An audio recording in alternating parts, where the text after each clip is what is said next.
ರಕ್ಷಿಸಬೇಕಾದ ಮಾವನಿಂದಲೇ ಸೊಸೆಗೆ ಕಿರುಕುಳ, ಶಿಕ್ಷಣ ಸಂಸ್ಥೆ ಫೌಂಡರ್ ವಿರುದ್ಧ ಎಫ್ಐಆರ್. ಸಿಲಿಕಾನ್ ಸಿಟಿ ಬೆಂಗಳೂರಿನಲ್ಲಿ ಸಂಬಂಧಗಳನ್ನು ಪ್ರಶ್ನಿಸುವಂತಹ ಆಘಾತಕಾರಿ ಘಟನೆ ಬೆಳಕಿಗೆ ಬಂದಿದೆ.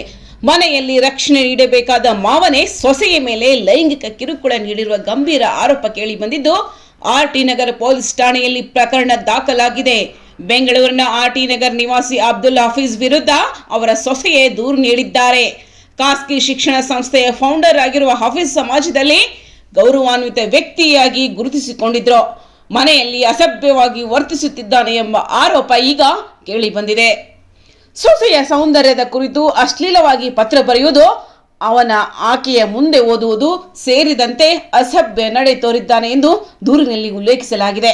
ಸಂತ್ರಸ್ತೆ ಮನೆಯಲ್ಲಿ ಒಬ್ಬಳೇ ಇದ್ದ ಸಂದರ್ಭಗಳಲ್ಲಿ ಪದೇ ಪದೇ ಕಿರುಕುಳ ನೀಡುತ್ತಿದ್ದ ಎನ್ನಲಾಗಿದೆ. ಈ ಕುರಿತು ಮಹಿಳೆ ತನ್ನ ಪತಿಗೆ ಮಾಹಿತಿ ನೀಡಿದಾಗ ಮಗ ತಂದೆಗೆ ತಾಕೀತು ಮಾಡಿದರೂ ಯಾವುದೇ ಬದಲಾವಣೆ ಆಗಲಿಲ್ಲ ಎಂದು ಹೇಳಲಾಗಿದೆ.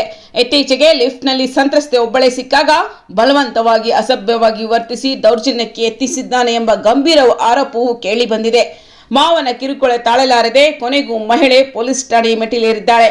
ಸಂತ್ರಸ್ತೆಯ ದೂರಿನ ಮೇರೆಗೆ ಆರ್ಟಿ ನಗರ ಪೊಲೀಸರು ಅಬ್ದುಲ್ ಹಫೀಜ್ ವಿರುದ್ಧ ವಿವಿಧ ಕಲಂಗಳಡಿ ಎಫ್ಐಆರ್ ದಾಖಲಿಸಿಕೊಂಡಿದ್ದು ತನಿಖೆ ಮುಂದುವರಿಸಿದ್ದಾರೆ.